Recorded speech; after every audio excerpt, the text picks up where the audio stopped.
Would anybody else like to share our quote to Carol Ann Tomlinson? Anybody agree or disagree? Teaching a class can be a challenge in any situation, but when you have one student diagnosed with an attention deficit, another with Asperger's syndrome, mixed in with 2 or 3 who are grade levels ahead, just getting through a lesson can seem impossible. And also during let's say somebody talks out of turn, Michael, let's say somebody talks out of turn. Never mind igniting young minds with a passion for learning. But what if we were to tell you, promise you, that you can teach even the hardest to reach child, and at the same time create a better classroom environment for all of your students? Okay, I definitely had experiences where I was in a classroom and they were teaching everybody the same way, and sometimes it worked for me, but oftentimes it didn't.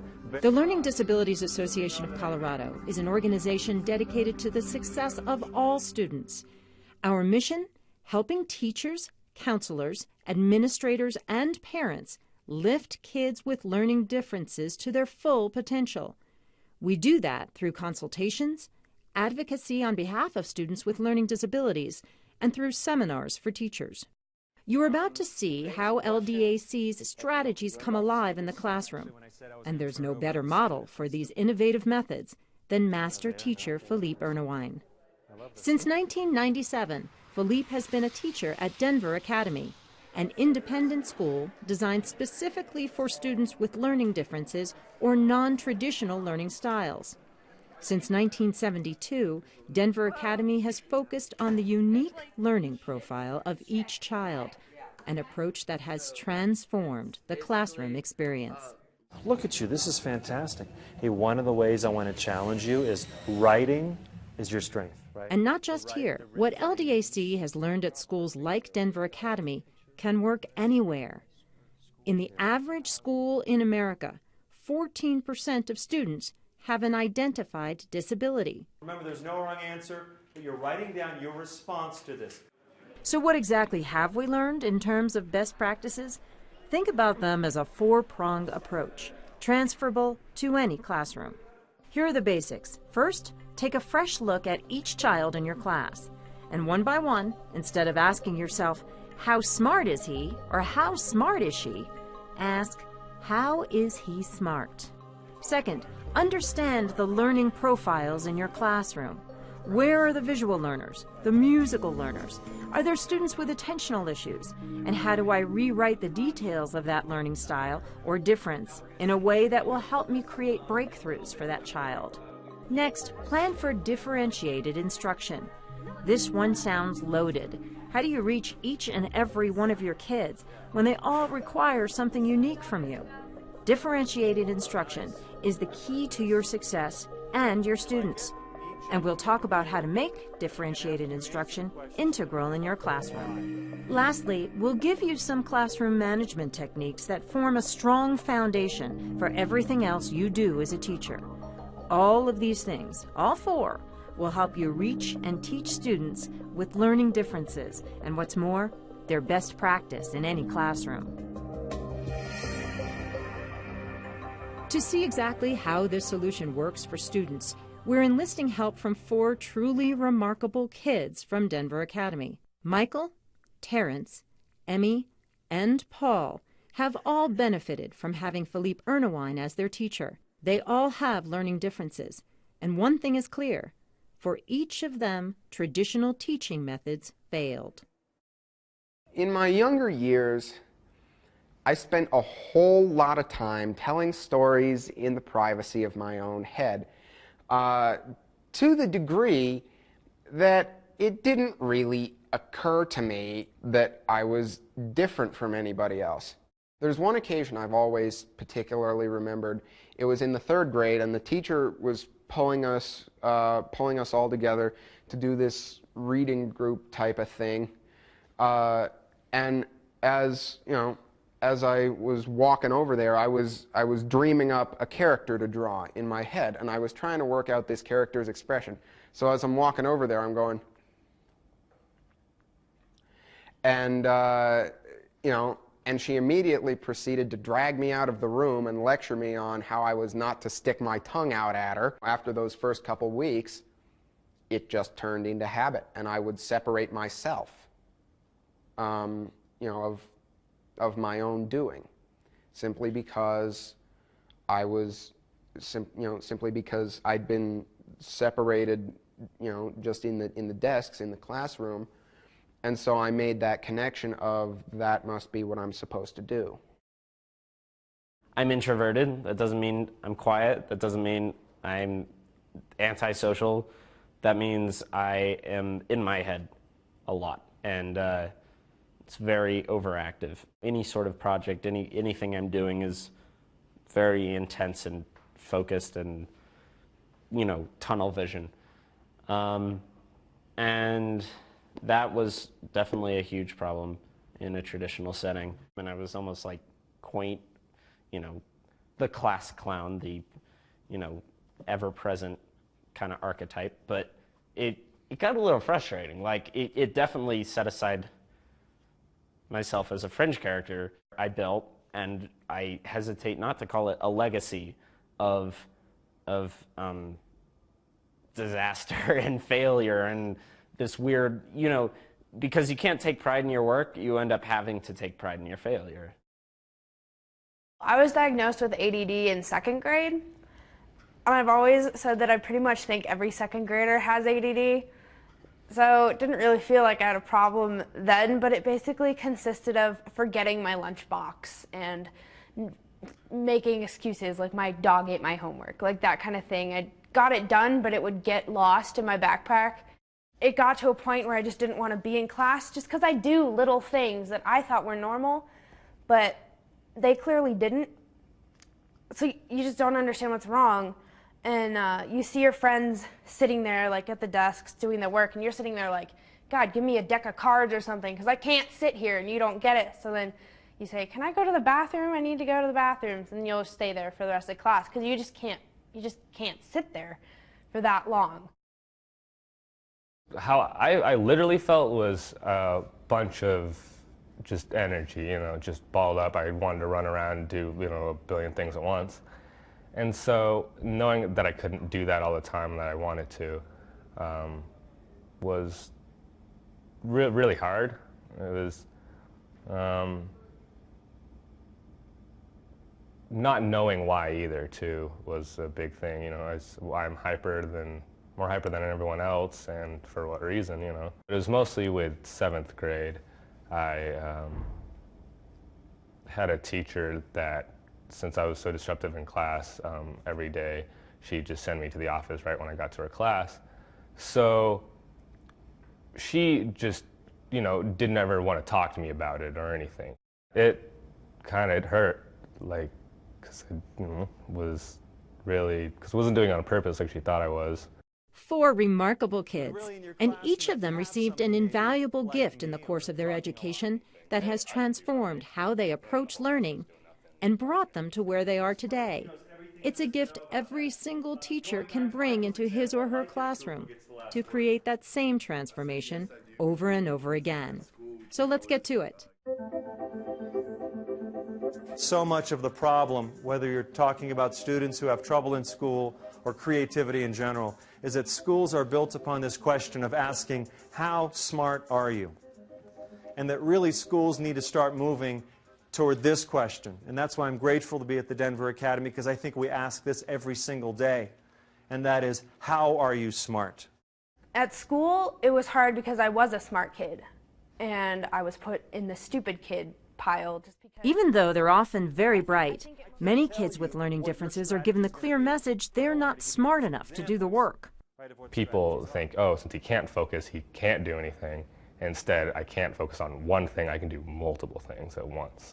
I've been wondering, kind of in this last week of preparing with these students and doing research, what it would be like to be a fly on the wall, say, on Albert Einstein's Parent-Student-Teacher Conference, or Pablo Picasso's Parent-Student-Teacher Conference. What would have been said there? What would have been happening there? Can you imagine? Mr. and Mrs. McCartney, Paul really needs to stop writing silly little love songs, right? Or can you imagine, Mr. and Mrs. Davis, it's time that Miles puts down the trumpet and pick up the math book. Philippe offers an acronym that can help you remember the different types of intelligences in your classroom. And at Denver Academy, we're fond of saying, follow your bliss. Body or natural intelligence for the athletes and dancers. Logical and quantitative for the mathematicians. Intrapersonal for students who like to look inward, or interpersonal for the extroverts. And spatial or musical for artists, musicians, and performers. That first day of school each year, when you meet a student, any student, instead of the fundamental question we all secretly ask ourselves, that question, how smart are you? Look at that student and wonder, how are you smart? I think asking this question will truly revolutionize the learning experience and change the story of learning for tens of thousands of students around the world right now. And it's going to unlock unfathomable potential, talent, creativity, innovation that I think honestly has been punished, marginalized, and overlooked for way too long. Each student brings his or her unique learning profile into the classroom.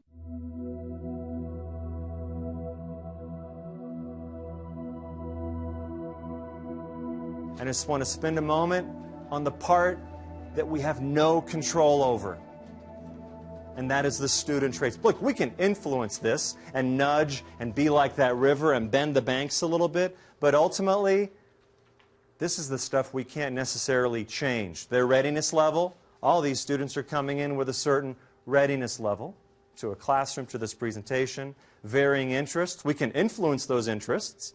I think that's part of our job as educators, but they're coming in with a certain set of interests. Their learning profile, again, we can influence that, create strategies, but they're coming in wired a certain way, and all differently. And the last piece is affect. How are they feeling about their own learning? Seth, what are you thinking about? I think I'm going to write a narrative. The traits a student brings into the classroom may be beyond our control, although by focusing on what we can control, we can influence them. Understanding those traits and rewriting them for ourselves is something we can master. So if you could take a moment right now, let me kind of get off the stage and get the students ready, and turn to your journals, but you're thinking about a student right now, or you're thinking about your own learning. You are. I know you are. That's why you're here, you're passionate, you're invested. So my question to you is, who are you thinking about? I am sure you've had students who were difficult to reach. Right now, and as we go forward, I want you to think about those students. A kid who just can't seem to focus, who panics over tests, who's so bright but refuses to do the work.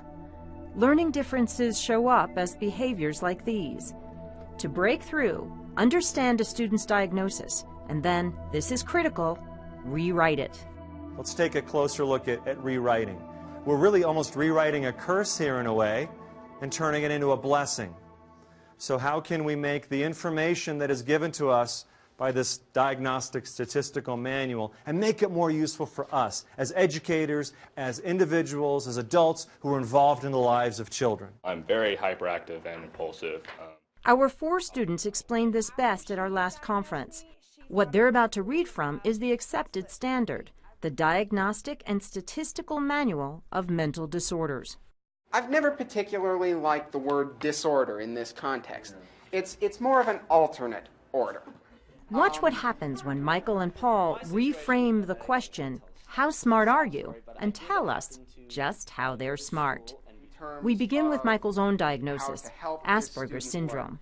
For example, we have under heading A here, marked impairment in the use of multiple nonverbal behaviors, such as eye-to-eye gaze, facial expression, body postures, and gestures to regulate social interaction. How could we rewrite that? We could say what you mean. I mean, and you're a teacher, you ought to be verbalizing everything. You can't expect to cross your arms and go like this, tut, tut, tut. Sometimes an Asperger's person might not notice that means stop what you're doing. So say what you mean. Be verbal and be clear. Number 2, failure to develop peer relationships appropriate to developmental level.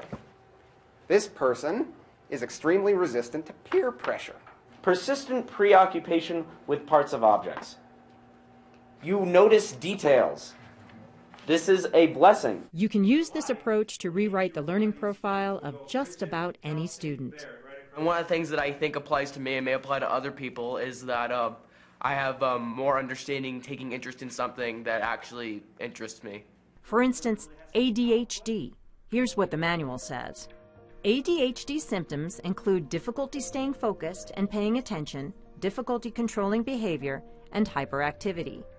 And here's a rewritten version. Adept at multitasking. Abundant energy that can be directed into learning. Sometimes, all you need to rewrite a kid's learning profile, and maybe his future in education, is a fresh pair of eyes. The result is nothing short of transformative. And then where do I go? Where do I go? Now we come to the big gorilla. With all these different learning profiles in the classroom, all these personalities, interests, needs, somehow we need to differentiate instruction in a way that benefits all of our students. We understand this is no simple task. Here's how a group of very dedicated teachers expressed their concerns about differentiating instruction. In the general ed class that I teach in, you have kids that are really high readers, really low readers, and trying to find something that's meaningful for everyone. That's an area where I struggle. It's a dance you're doing constantly, and it takes so much energy to, this person over here needs to have this, and then I have to take the two-step over here, and then the waltz step over here with this one. And by the time, you know, to keep that level of energy all the time in a classroom is impossible. Maybe another week would help the kid, but your district or whatever saying, no, at this point you have to be here. Since music isn't tested, I didn't really realize that until I started teaching AP music theory. And you have to get your kids ready to take the test. So even when you don't really intend to do that, you start teaching towards the test. It becomes less about the kids and more about the curriculum or reaching these goals, and they're often, you know, kind of, it's not they're arbitrary goals by any means, but you know, I mean, if the goal is really about the student and making them whole and really making a connection, I mean, you can't have a test for that, you know, I mean, how do you score that? So it becomes, I think, very easy to distract teachers from what truly is essential. A lot of times it feels like you're on the verge of unlocking something great, and then the management of the classroom gets in the way, and you have to deal with the other students, you know, who still need your attention, but you're right on the verge of something wonderful, and then you get called away to do something else, and that moment is so brief and it's lost. Every one of these concerns is legitimate. Every single one. There's not enough time, not enough money, not enough understanding of what teachers go through on a daily basis. But now we're going to ask you, even if you're feeling a little spent, to think back to that very first day standing in front of a class. What was your vision for that classroom? What did you want to bring to those kids? Maybe you're doing exactly that. Or maybe you're coming to the conclusion those goals were never realistic. If you're right now trying to forget you ever had that vision, please don't. Hang on to it for a while longer. With school, it was hard because when they don't want you involved in class, it really takes a toll. When no one wants you around and you don't want to be there. It was very easy to disappear and, you know, be kind of in that structure, and that was the point where the teachers were like, well, it's your decision to fail, and trying to incite this kind of guilt in me, and I was like, okay, great, fantastic. So I'll just be here, and you'll be there, and I can do my thing, and you can do that. It'll work perfect. Remember, there's no wrong answer, but you're writing down your response to this. Differentiated instruction means you're flexible in how you teach. You manage your class and present your curriculum so each individual learner can fulfill their promise. Students have options in how they take in what you're teaching, how they make sense of it, and how they demonstrate what they've learned. Here's what's critical as you differentiate instruction. Each step along the way, remember the learning profiles in your classroom and how you've rewritten them. Based on those varied profiles, establish your goals. What do you expect each student to know and understand? What tasks should they be able to perform? Now share your goals with your kids so they know what's expected of them. And lastly, this is the fun part. Look at the basic content and tasks and get creative. How can you adapt them for a range of learners? How can you draw in the varied interests and passions you see in those young faces? If you try to teach a student purely on an academic level, academia and students generally are not compatible in and of themselves.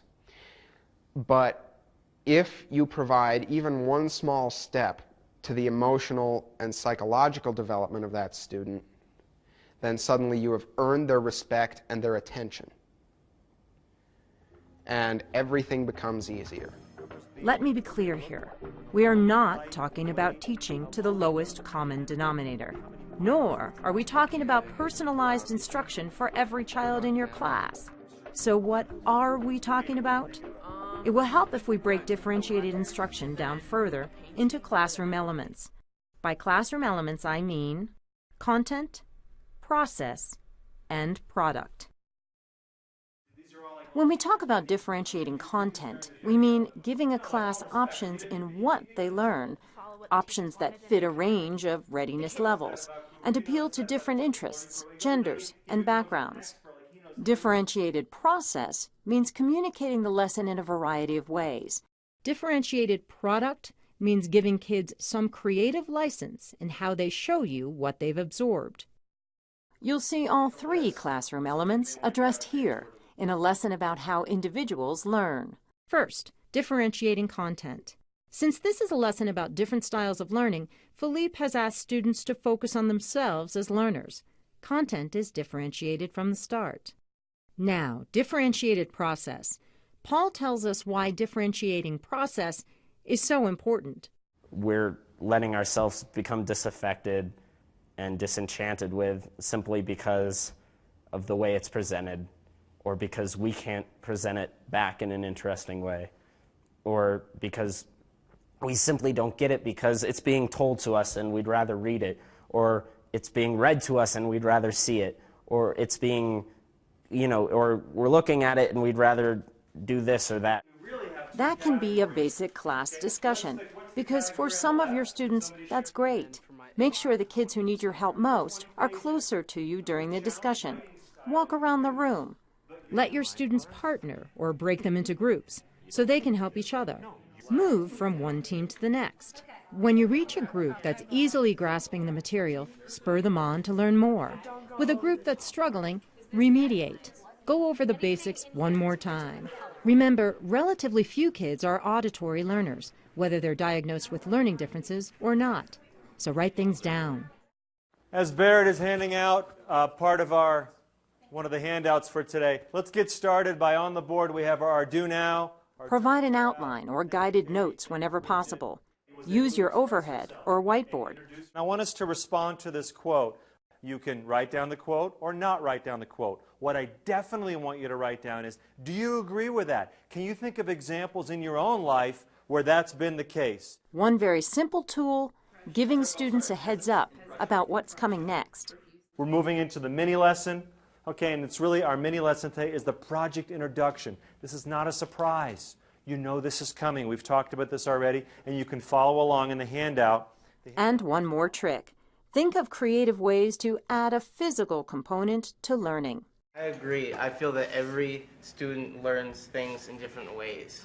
Anybody else care to share? Either do you agree, or can you think of an example in your life where maybe you were one of these students? We'll go Bridget, Kelsey, Barrett, right across there. Start with Bridget. With dyslexia, you have different ways than everyone else of learning. These suggestions are what we call low prep. You can incorporate them into your school year without major changes to the way you teach. Differentiated product asks each of your students to get in touch with how he or she processes information and to tap into his or her gifts and passions. By product, we mean the major assignment for a unit. Now we're going to challenge you with a high prep strategy for differentiating product. Say you've got a kid who sits toward the back of the room, who's checking out. He's lost in the class discussion, even when you're right in front of him, or when you're writing everything on the board. But you know that boy is artistic. Or maybe you're trying to reach a girl who loves music, hums to herself all through third period and drums on the desk when she thinks you're not looking. You can offer these two very different students alternatives in how they approach a project, how they show they've mastered the material. Here I have a few pictures to share with you of how students in the past have done the project that you're about to do right now. Philippe asks his class to complete a product that sums up who they are and how they learn for a teacher they haven't met yet. Identify your learning strengths and areas of need. By offering students alternatives, you're giving them new ways to grasp success. Our project will have two parts. And the first part is the written part. In this case, Philippe makes a written component mandatory, but the students can write a script, a journal, a newspaper article, whatever type of document they want. But watch what happens as their choices widen for the second part of this project. Options based on the particular way each student is smart. You could do a self-portrait, a cartoon, printing, photography, documentary. You could do an interview. I'm a very musical inclined person. I'm a theatrical person. I'm here till 6 o'clock every night in theater, practicing for the musical, the plays, whatever. I give my life to this school pretty much. And knowing that I can take a project and I still have to do the essays, I still have to do what I don't want to, I still have to do math problems, but I can also incorporate what I love to do with the projects, which really helps. And I've become such a great writer, and I actually enjoy math now because the teachers know what I'm interested in, and I get to incorporate that into all that I do. Okay, Zach, what are you thinking about? I'm thinking about doing a comic book. Differentiated products are usually graded and are most effective when students help grade themselves. Learning is only so much. Connecting is what you need to do. I mean, sure, maybe the curriculum at school isn't the most fascinating stuff, but I'll tell you this, it does lead some pretty amazing stuff if you let it. If you let this information grow and connect and intertwine, it's crazy what you can discover. Let's talk briefly about one tool for differentiated instruction that both teachers and students say is a standout. It's a medium prep strategy that combines content, process, and product. It's journaling with your students. The journal can really help you feel like you have a part in the classroom, have a relationship with your teacher, can really help out a relationship. Me and Mr. Ernewein really didn't have the best relationship before I was in this classroom for a sophomore year. I used to have less hair, and I have a beanie with nails in it, and I couldn't have that at school because I could hurt other people. And he had to take that away from me. I have things with hats, and I don't like people taking them away from me. So he was the devil in my eyes, really didn't like him. So throughout our year, we journaled and got to know each other a little bit better, and he's one of my favorite people ever now. He handed out all these little composition notebooks, and just once a week, we would write him a little paragraph even, about something we thought had happened this, week, or one of our opinions, something we were having a problem with. We had to journal him at least once a week. The journal is a relationship builder, a chance for them to tell you who they are. I wrote, I think, every day or every other day. But his deal is as soon as you turn in your journal, he will get back to you within 24 hours, which is awesome, and I've never really heard of someone that can do that, but that's huge. None of this is easy. Differentiated instruction takes time, energy, commitment. The teachers we spoke with agree, though, it's all worth it. There just isn't always time for creativity every day. So I think, I think the important part is that there is going to be time for that. And if there's not at all, then it's hard to maybe build up and withstand some of the times with the repetition and the practice. I think we need to give students that sense of empowerment. They want to be treated and taught as an individual, not as a student or as a member of a class. And I think that as long as we do that and we form relationships with individual students and we teach the student, not the curriculum or the group, we're actually targeting our instruction to individual students and styles of learning, I think that's where we find the most success. Finally, we should talk about learning environment. Learning environment has a number of facets to it, and it helps to remember the acronym PRESS. P, pragmatic learning environment. Anything you do more than once, make a routine for it. That way, everyone knows their role and what to expect. Relationship. Simply saying hello, greeting your students, can improve the relationship environment in your classroom dramatically. Environmental. Does what's around them connect to the content you're teaching? And finally, spatial.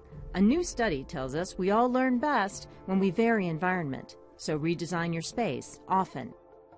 Not to sing any praises, but Ernawan happened to be my teacher, and one of the first things we did is we went for a hike, the whole class.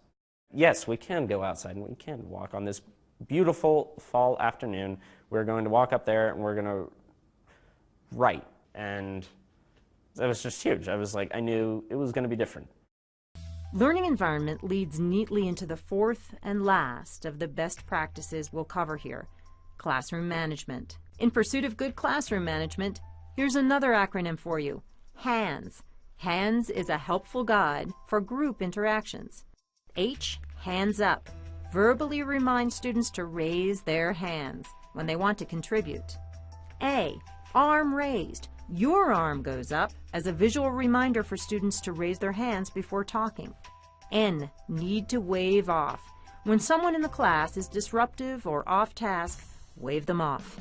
And if that doesn't get the job done, D, direct confrontation. Look that student straight in the eyes, use his or her name, and explain the consequence of their behavior. And then, if the student still won't cooperate, S, see you after class. Effective classroom management goes beyond rules and reminders like these. It's balancing serious work with a little celebration when your students meet their goals.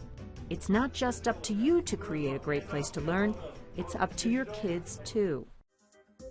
Now, we've covered a lot of ground together here, but let me assure you, these solutions are real. The difference they make is real. The kids you met here today, they were the problem children. Now, they're leaders. I know so much more about myself now than I think I ever would my entire lifetime in just 3 years. My dream is to own a salon / spa, and I am well on my way to doing that. Terrence plans to study paleontology.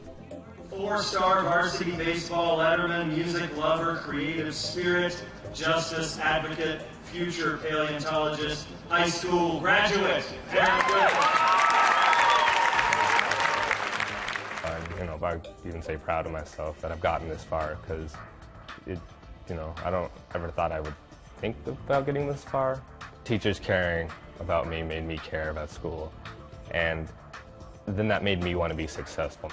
I have definitely become almost to a dangerous degree just immersed in all the stuff that I am personally exploring and that I'm learning at school. I feel like I can do what I feel is important or what I feel is unimportant, but I like to do anyways. The way you continue to learn as a teacher is by taking feedback from your students.